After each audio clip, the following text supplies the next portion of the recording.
Good morning. कैसे हैं आप सभी? उम्मीद करती हूँ आप सभी अच्छे होंगे, स्वस्थ होंगे, मस्त होंगे। एक और नए वीडियो में मैं विनीता आप सभी का बहुत बहुत स्वागत करती हूँ। सुबह की शुरुआत हमारी हो चुकी है और आप देख ही सकते हो कितना ज़्यादा अंधेरा है। और अभी मैं उठकर सीधा मैंने झाड़ू लगाया, झाड़ू लगाने के बाद पोछा लगाया और उसके बाद मैं नहाकर यहाँ पर आ गई हूँ। और आज ना मेरी इतनी ज़्यादा तबीयत ख़राब थी, इतनी ज़्यादा तबीयत ख़राब थी, बहुत ही ज़्यादा। मुझे ना सर्दी हो गई है और सर्दी मतलब अभी वैसे तो मैं घर पे ही रहती थी, लेकिन ठंडियों का मौसम एकदम से ठंडी का भी ज़्यादा पड़ने लगी। ऊपर से ना मैं सुबह सुबह जब जाती हूँ ना तो बहुत ज़्यादा हवा लगती है। और जब से मैंने खुद से स्कूटी चलाना शुरू किया है, जब से उसको खुद से स्कूटी लेकर जाने लगी हूँ ना, तब से सीधा हवा मेरे कानों से ना पेट में बैठ गई है। तो उस वजह से ना मुझे खांसी जुकाम बहुत ज़्यादा हो गया है। तो उस वजह से फ़ीवर थोड़ा सा आ गया है।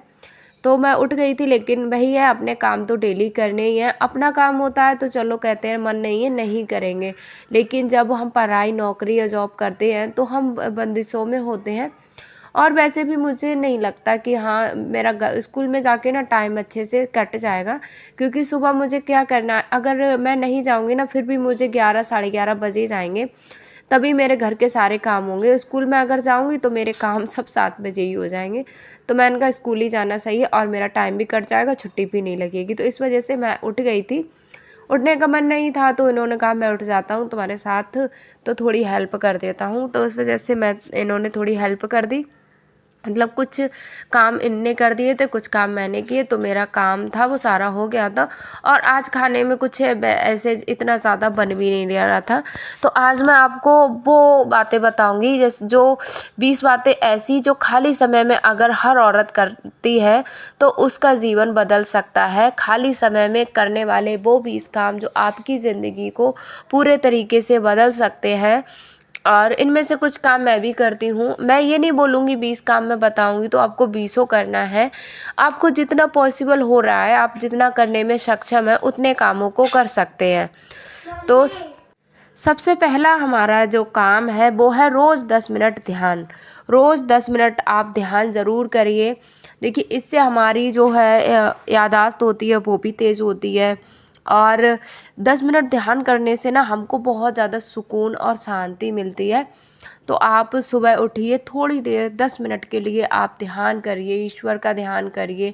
या जो होता है ना, आप एक्सरसाइज में जो आता है, मुझे नाम नहीं पता है, इतना कोई गलत कमेंट मत करिएगा, मुझे नाम नहीं पता है। लेकिन हाँ वो 10 मिनट ध्यान लगा के बैठते हैं ना, हिंदी में तो मुझे पता है ध्यान ही बोलते हैं। तो आप उसको कर सकते हैं 10 मिनट खाली। फिर आपका दूसरा है स्वामी विवेकानंद के विचार पढ़िए। स्वामी विवेकानंद से मतलब स्वामी विवेकानंद ने, आप देख ही सकते हो कितने छोटे थे, और समाज सुधारक में सबसे पहले जो जिनका नाम आता है वो स्वामी विवेकानंद जी का आता है। लेकिन मैं ये नहीं बोलूँगी खाली स्वामी विवेकानंद ही मिसाल है, बहुत सारे ऐसे हैं जो मिसाल है। बहुत सारी बहनें ऐसी हैं, जैसे मैं देखती हूँ उन बहनों का वीडियो, जिससे उनके विचार इतने अच्छे होते हैं और मुझे लगता है कि हाँ उनके विचार से अगर मैं अपने लाइफ में कुछ परिवर्तन करती हूँ, अपने अंदर उन विचारों को डालती हूँ, तो बहुत मेरी लाइफ में परिवर्तन हो सकता है। तो जिसको भी हम पसंद करते हैं उनके विचारों को पढ़िए। जो महान व्यक्ति हैं जिन्होंने हमारे अपने जीवन में कुछ नया किया, जिस समाज के लिए उन्होंने किया, उनकी आप अतीत को ज़रूर पढ़िए। फिर हमारा तीसरा है डायरी लिखना।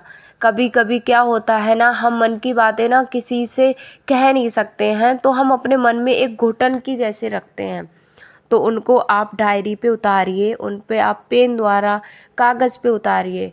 देखना आपके मन को भी शांति मिलेगी और आपको बहुत ज़्यादा सुकून मिलेगा। क्योंकि आपकी कभी कभी होता है, हर किसी के पास ऐसा कोई शख्स नहीं होता है कि हम मन की सारी बातें उनसे बोल सकें। कुछ बातें ऐसी होती हैं ना हम किसी को बोल कर अपनी बयां कर पाते हैं और ना दिल में रख पाते, तो उनको डायरी में नोट करना सबसे सही रहता है। पाँचवा पॉइंट है हमारा नई स्किल सीखना। देखिए, नई स्किल सीखने से मतलब ऐसा कभी भी नहीं लगना चाहिए कि हमको सब कुछ आ गया। नई नई चीज़ें आप सीख रहे रहने का ना कोशिश करते रहिए, और आप जितनी कोशिश करेंगे नई नई चीज़ें सीखने का, आप देख लेना आप उतने ही होशियार और समझदार और स्मार्ट बनते जाएंगे। क्योंकि हम, ऐसा नहीं है कि हमें सब कुछ आता है, कभी कभी हमारे आसपास रहने वाले छोटे छोटे बच्चे किसी न किसी से हम कुछ ना कुछ ज़रूर सीखते हैं। तो उस नई चीज़ को ज़रूर सीखने की कोशिश करिए। फिर हमारा छठा है गहरी सांस लेना, और नाक बंद करके गहरी सांस लें। गहरी सांस का मतलब यही है कि क्या करते हैं ना, हम जब वो थोड़ा गुस्से में होते हैं, कभी चिड़चिड़ापन हमको एकदम से इतना ज़्यादा होने लगता है, हमारे के मन के मुताबिक काम नहीं होता है, बच्चे परेशान करने लगते हैं, तो हमको बहुत ज़्यादा गुस्सा आता है। तो उस टाइम पर आप रिलैक्स होकर बैठिए और गहरी सांस लीजिए। देखना तुरंत आपका गुस्सा शांत हो जाएगा और तुरंत आप आराम से बैठेंगे। 5 बार आपको बंद नाक करके गहरी यहाँ सांस पर लेनी ना है। मैं क्या कर रही हूँ, यहाँ पर थोड़ा मेरा ना स्कूल में बच्चों ने मुझे क्वेश्चन बैंक दिया था कि मैम मुझे इसमें ना ऐसा आप क्वेश्चन बता दीजिए। 10th क्लास के बच्चे थे कि थोड़ा एग्ज़ाम में हमको मतलब कहते हैं ना इम्पोर्टेंट क्वेश्चन मुझे बता दीजिएगा, उस तरीके से हम याद कर लेंगे, क्योंकि क्वेश्चन बैंक है उसमें तो पूरी बुक है ही।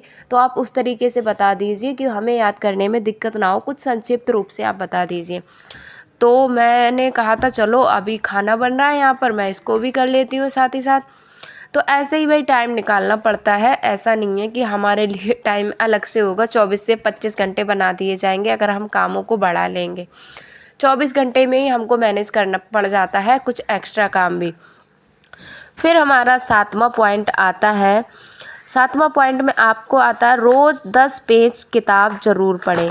10 पेज आपको रोज़ पढ़ना है। आप उसमें कहानी होती हैं, आप रामायण पढ़ सकते हैं, आप कोई ऐसी किसी की ना जीवनी आती है, आप उनको पढ़ सकते हैं। कुछ भी आप पढ़ सकते हैं जो आपका मन है। जैसे आप अभी देख लीजिए, मैंने करीब यहाँ पर 25 मिनट मैंने देखा था उसमें मुझे भी बहुत सारी नॉलेज मिली। मैंने जो कुछ बातें जो पढ़ाई के टाइम से मैं छोड़ चुकी थी, जिनको मैं भूल चुकी थी, वो बातें मेरे सामने आ गई। तो 10 मिनट आप 10 मिनट पढ़िए, अगले दिन आप 20 मिनट पढ़िए। इस तरीके से आप 10 पेज कोशिश करिए कि एक दिन में आप पढ़ लें, चाहे वो 1 घंटे में पढ़ लें, चाहे आधे घंटे में पढ़ लें। अगला पॉइंट है हमारा 7वां, सुबह जल्दी उठना। सबसे बड़ी चुनौती आज के टाइम पर, वो भी ठंडियों में, कि भाई सबसे जल्दी कैसे उठाए जाएंगे। सुबह जल्दी उठने के बहुत सारे फ़ायदे हैं जो मैंने आपको कल के वीडियो में बताए थे। देखिए, सुबह जल्दी हम उठते हैं तो अपने लिए समय हम ज़रूर निकाल लेते हैं। जैसे आप उस टाइम में एक्सरसाइज कर सकते हैं, अपने लिए चाय बना सकते हैं, अपनी वीडियो की एडिटिंग कर सकते हैं, बहुत सारे काम हैं, अपनी स्टडी कर सकते हैं, वगैरह वगैरह इतने सारे काम हैं। देखिए, सुबह जब हम जल्दी उठते हैं ना तो हमारे काम भी जल्दी हो जाते हैं, तो पूरा दिन हमारा चिड़चिड़ापन होता है ना, वो भी नहीं होता है। तो ये भी आप कर सकते हैं। फिर हमारा 8वां है सोशल मीडिया क्राइम करना। सोशल मीडिया क्राइम क्यों करते हैं, क्राइम से मतलब क्या है हमारा सोशल मीडिया क्राइम। मैंने क्यों बोला यहाँ पर, देखिए क्या होता है ना, हम सुबह उठते हैं और सबसे पहले फ़ोन चलाना शुरू कर देते हैं, स्क्रॉलिंग करते रहते हैं।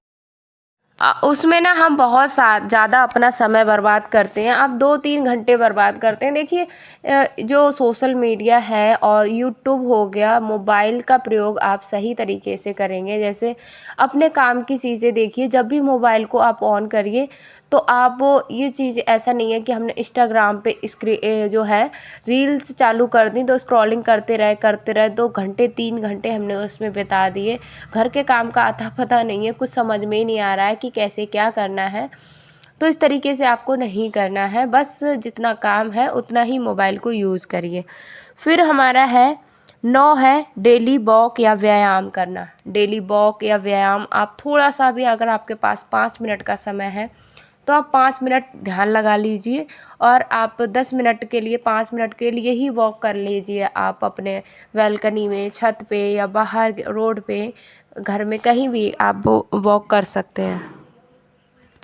फिर हमारा है 11वां पॉइंट है 10वां सॉरी, किसी की मदद करना। तो थोड़ा हो सकता है कि आप छोटी मोटी ऐसे ज़रूरतें, आप निकलते हैं घर से तो बहुत सारी चीज़ें ऐसी होती हैं कि हमको लगता है कि हमें किसी की थोड़ी बहुत हेल्प करनी चाहिए, किसी को मदद की ज़रूरत है, तो थोड़ा बहुत आप कर दीजिए। जैसे कभी कभी ना बाहर निकलते हैं तो कुछ लोग इतने बेसहारा होते हैं, खाना मांगते हैं, थोड़ा पैसे मांगते हैं, कुछ भी मांगते हैं, तो आप थोड़ा सा अगर आप उनको दे देते हैं कुछ, तो मन को ना बहुत ज़्यादा सुकून और शांति मिलती है। तो ऐसा हमको हर दिन करना चाहिए। ऐसा करके आप देखिए, इतना ज़्यादा सुकून मिलेगा, इतनी ज़्यादा शांति मिलेगी, आपको लगेगा कि मैंने कितना अच्छा काम किया है। फिर हमारा 11 आता है, रोज़ एक नया शब्द सीखिए। रोज़ एक नया शब्द आपको सीखना है। अब कोई भी शब्द है, जैसे किसी से आपने बातचीत की तो उसकी कोई शब्द ऐसा आपको अच्छा लगा और आप उस शब्द को अपनी भाषा में प्रयोग कर सकते हैं, जिससे आपके आत्मविश्वास बढ़ेगा और आपकी बातचीत करने का तरीका बदलेगा। तो आप उस शब्द को ज़रूर सीखिए। कोई शब्द दिन भर में अगर आपने एक शब्द सीखा तो आप ऐसे करके हज़ारों शब्द सीखेंगे और अपने बातचीत करने का तरीका है उसको बदल सकते हैं। फिर हमारा 12वां है, सपनों को हकीकत करने की कोशिश करना। सपने होते हैं ना हमारे, हर किसी का कोई ना कोई सपना होता है। कभी कभी हम घर गृहस्थी के चक्कर में अपने सपनों को भूल जाते हैं, तो उस सपने को आपको हकीकत करने की कोशिश हर दिन करनी चाहिए। कोशिश ज़रूर करनी चाहिए। देखिए, सफल होना या ना होना ये तो बात की बात है, लेकिन शुरुआत आप हर दिन करिए, कोशिश आप हर दिन करिए। थोड़ा समय अपने सपनों को ज़रूर दीजिए। सपनों में आपका हो सकता है कि आपको सिलाई, कढ़ाई, बुनाई, कुछ भी ए टू जेड, ड्राइंग करना, पेंटिंग करना, बहुत कुछ सपने होते हैं जिन्हें आप करने की कोशिश करते हैं, उन पर आप काम कर सकते हैं, कोशिश कर सकते हैं। 13वां हमारा है, प्रेरणादायक व्यक्ति की जीवनी पढ़ना। जैसे मदर टेरेसा, इंदिरा गांधी, इनका जीवन किस तरीके से इन्होंने ये मुकाम हासिल किया, उनकी जीवनी किस तरीके की रही, उनका स्ट्रगल, संघर्ष किस तरीके का रहा, ऐसे आप उनके बारे में पढ़िए। आप देखना आपको भी इतना ज़्यादा हौसला मिलेगा, बहुत ज़्यादा। और ज़रूरी नहीं है कि आप इनको अपने आसपास देखिए, जो लोग सफल हुए हैं, जो महिलाएं सफल हैं, आप उनके बारे में जानकारी ले सकते हैं, उनका अतीत जान सकते हैं। बहुत ज़्यादा आपको आत्मविश्वास बढ़ेगा और कॉन्फिडेंस भी आएगा कि हाँ, ये कर सकती हैं तो मैं भी कर सकती हूँ। 14वां हमारा पॉइंट है, अनुशासन का अभ्यास करना। देखिए, अनुशासन हमको आत्मविश्वास और हमको सबसे अलग बनाता है। अगर हम अनुशासन पूर्वक अपना जीवन यापन करते हैं, जैसे आपका खाने का समय, उठने का समय, बाहर जाने का समय, कुछ ऐसे काम होते हैं जो समय पर ही कर लिए जाएं तो ज़्यादा होता है। और इस तरीके से अगर आप घर में अनुशासन बना के रहती हैं तो आपके बच्चे भी उसी तरीके से रहना पसंद करते हैं और सीख जाते हैं। हमको कोशिश नहीं करनी पड़ती है, हमको उन्हें समझाना नहीं पड़ता है। 15वां पॉइंट है हमारा, ध्यान से सुनना।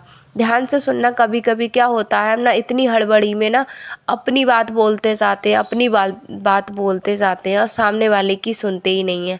वो अपना प्रॉब्लम है। कुछ लोगों का आपने देखा होगा कि कुछ लोग अपना रोना रोते रहते हैं और सामने वाले की सुनते ही नहीं है। एक बार आप शांति से, जो सामने वाला अपनी मन की बात कहने के लिए तत्पर है, जो कहना चाह रहा है, उसकी बात को ध्यान से सुनिए। उसे भी खुशी होगी, आपको भी खुशी होगी और उसे खुशी होगी, हाँ, किसी ने हमारा बात है वो ध्यान से सुनी।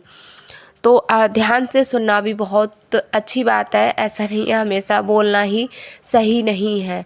फिर देखिए हमारा है 16वां है, चुप रहने की आदत। चुप रहने की, देखिए हर जगह कुछ लोग होते हैं बोलते रहते हैं, पटर पटर बोल देते हैं। बोलना उनका ज़रूरी होता भी नहीं है, कोई मतलब भी नहीं निकलता है बोलने का, फिर भी बोलते रहते हैं। तो हर जगह बोलने से अच्छा है कि आप वहाँ पर बोलिए जहाँ पर बोलना ज़रूरी है, जहाँ पर बोलने से कुछ समस्याओं का हल होता है। ऐसा नहीं कि समस्याएं बढ़ जाएं आपके बोलने से। तो चुप रहने की आदत मुझे लगता है कि सही होती है। ज़्यादा बोलना इतना ज़्यादा सही नहीं होता है, लेकिन हाँ, ऐसा नहीं है कि जहाँ बोलने की ज़रूरत है आप वहाँ पर भी मुंह बांधे बैठे रहो। तो फिर हमारा अगला 17वां पॉइंट है, हर डर को हराना। बहुत चीज़ें होती हैं। अभी पीछे दिनों की बात है, मुझे बहुत ज़्यादा डर लग रहा था स्कूटी सीखने में कि कैसे चलाऊँगी, कैसे नहीं चलाऊँगी। फिर मैंने मैंने कहा अब मुझे चलानी तो है, मैं सीखूँगी, क्योंकि मेरा टारगेट है, मुझे जाना है स्कूल, तो मैं ऐसे कब तक जाऊँगी। तो फिर मैंने उसको डर को मैंने ख़त्म करने की कोशिश की बस, और ज़्यादा समय नहीं लगा, 3 दिनों में मेरा डर, और मैं उसको डर से ना आगे निकल गई। डर जो था मेरा हार गया और मैं उसमें जीत गई। तो देखिए, डर लगता है, शुरू में डर लगता है, शुरुआत जब हम कर रहे हैं थोड़ा सा डर लगता है, लेकिन बाद में ना वो ही डर, जब हम उस पर आंख बंद करके ना डट जाते हैं कि हाँ मुझे नहीं करना है तो करना है, मैं इसको करके ही छोड़ूंगी, तो वो डर है हार जाता है। फिर हमारा है 18वां, प्रकृति के साथ समय बिताना। प्रकृति के साथ, जैसे आप सुबह सुबह उठिए, शाम के समय पर आप छत पर जाइए, पार्क में जाइए, कहीं भी आप जाइए, आप देखिए कितना ज़्यादा आपको अच्छा लगेगा। शाम को सूर्य अस्त होते हुए आप देखिए, पेड़ पौधों को देखिए, फुलवारी को देखिए, चिड़ियों की चहक को सुनिए, कितनी तसल्ली मिलती है। और अपोजिट, अगर आप सुबह आप जल्दी उठते हैं तो यही चीज़ें आप सुबह को देखिए, इतना ज़्यादा अच्छा लगेगा आपको ना। चिड़ियों की मीठी मीठी आवाज़, थोड़ा थोड़ा चहकना, सूर्य का उदय होते हुए देखना, ये आपको इतना ज़्यादा आपको शांति देगा ना, बहुत ज़्यादा। प्रकृति बहुत ही सुंदर है, और भारत की प्रकृति तो बहुत ही ज़्यादा सुंदर है, तो उसको आप ज़रूर देखना चाहिए।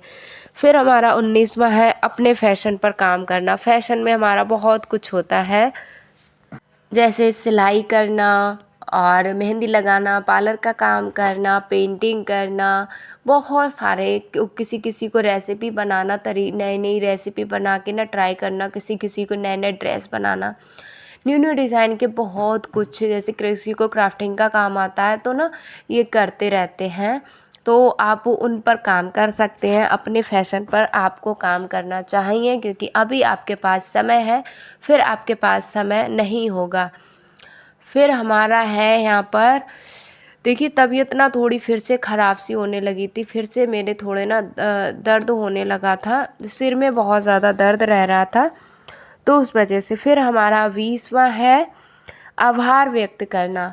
शाम को सोने से पहले ईश्वर का ज़रूर आभार व्यक्त करें। हे ईश्वर, आपका बहुत बहुत धन्यवाद, एक और नया दिन आपने मुझे दिया, और इतने दिनों में मैंने जो काम किया वो उस काम को आप पूर्ण करें, और मुझे शक्ति दें कि मैं हमेशा अच्छे काम और अपने जीवन में सबका भला और करता रहूं। तो ऐसे आप धन्यवाद देकर शाम को फिर सोइए, और ईश्वर से प्रार्थना करिए कि हमेशा आप सबके ऊपर कृपा बनाए रखें, साथ में मेरे ऊपर भी। तो इस तरीके से हम अपना आभार जब व्यक्त करते हैं ना, तो हमको भी खुशी होती है, साथ ही साथ ईश्वर को भी खुशी होती है।